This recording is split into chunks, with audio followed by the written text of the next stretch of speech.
I managed to get a job within like 2 months of applying. Tip number 3, beef up your resume. Now these last 2 points are probably the most important thing and the final step.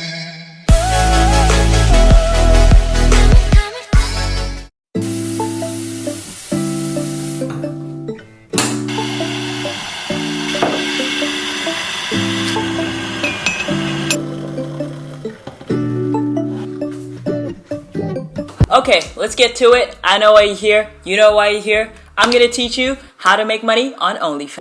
Wrong platform. I'm gonna teach you how to land a job in a pandemic. I have a job. Let me just give myself some credibility. I just landed a job about 3 weeks ago, my first ever full-time job as a data analyst / scientist. I know it's not the same thing for those who are watching and actually are in the same field. I just say both because we don't know what I'm doing right now. It's in a tech startup, so we're kind of figuring out what is my final role going to be. So that's why I just play around with both of them. So that being said, I also have a job on OnlyFans. No. Landing a job in a pandemic is hard. Landing a job, period. I just got my first job and I suddenly feel like I'm qualified to tell you and everybody else in the world how to get one too. The reason I'm making this is because I don't have too much experience that is related to my field, and I somehow managed to get a job within like 2 months of applying. So I think that's pretty cool. So I decided, let me share with you. I applied a lot of my jobs on LinkedIn. I think probably like 95% of the jobs I applied to on LinkedIn. Ended up getting this job on LinkedIn, and most of my interviews came from LinkedIn, with I think an exception of 3 coming from ZipRecruiter. That's also a really cool place. I also got LinkedIn Premium. It was a little bit of an investment, not really. It was about $20 a month. But being a student, that can be hard for some people. But it really helped because it allows you to get in-mail, which means that somehow you're not always able to connect to people directly and send them messages if they don't want you to. So LinkedIn Premium allows you to force yourself into those conversations. So what I would do is get premium so I could send recruiters and send people who worked at the companies that I was applying for messages even if they didn't want me to. Still on the topic of LinkedIn, reach out to recruiters and alumni from your school. This is so important because a lot of the times you ask anybody who's a recruiter or like anybody who's like works in HR, they're not looking at your resumes half the time. So it really helps if somebody is giving them that resume. The way you can do that is submit and apply for the job that you want. Find the alumni. You can always see that on LinkedIn. If you guys want me to go into detail about that in a different video, I could do that. Then just reach out, have a template set out, reach out and be like, hey, I applied for this job. Any way you could give me some advice, and I don't know, something that just allows you to talk to them and connect with you, and then they'll probably send that resume again to somebody else. If you're applying on LinkedIn, it means most likely people are going to, like recruiters and everybody, are going to be looking at your LinkedIn. In your resume, you're often required to put your LinkedIn link so people can go to your LinkedIn. But if they go to your LinkedIn and they find your profile is dry as hell, no experience, or you haven't updated your experience, or your picture's non-existent, or it looks really weird, you just have no engagement, or you haven't even put your education, your last job was like 3 years ago and you're working for your mom as like, I don't know, something, it doesn't look good. So make sure, just as you're constantly updating your resume, to constantly update your LinkedIn, and just that's like your Instagram for your job. If you guys want more tips on that, I can make another video. I'm not that great at it, but I have a lot of friends who helped me. Another thing, ask friends, that's a bonus tip. But that is it for second tip. Let's move on to the third tip.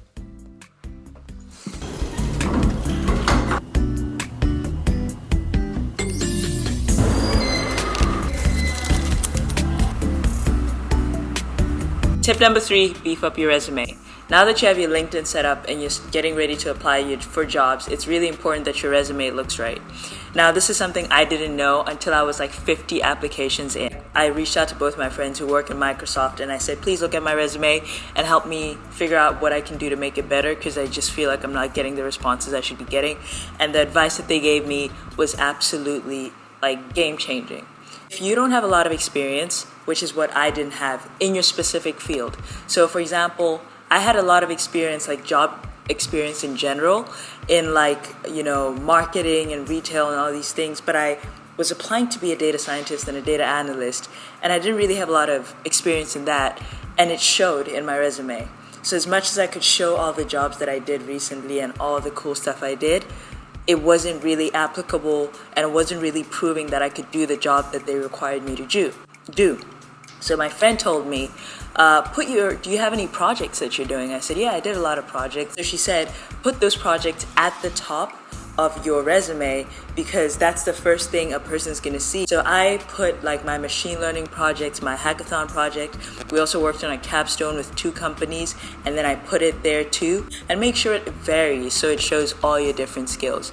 Resume building is probably a whole different video, but the most important thing is add your projects if you don't have a lot of experience, and add the most relevant experience to the job that you're applying for at the top. Look at your resume from the perspective of like, if somebody looks at this, what are they gonna think? Give me a second.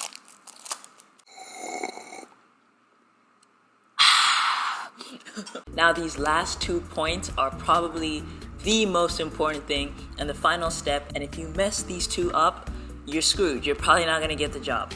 It is the interview process. So you've applied for your job, you've got an interview, and it's time for the final stretch. You nail the interview, you got the job, obviously. Obviously, I'm not a pro, but I've also had the privilege of being able to be on the other side of the interview, and it was very clear the people that stood out to all of us versus the people that didn't.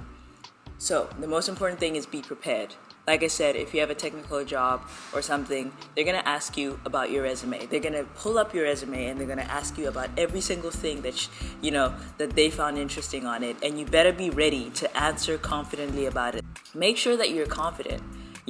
There's so many jobs out there, and if you come from a perspective of like, I need this, they're gonna sense that, and they're either going to be turned off by it, or they're going to kind of like abuse their power in a sense.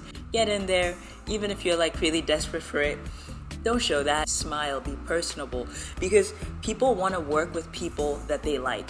So if you have like a robotic thing, like for example, we were interviewing this one person that had this extensive, really, really overly qualified resume, but they weren't picked because they were asked like abstract questions about like, what are your goals? What do you like to do for fun? And they just kept taking it back to like purely work.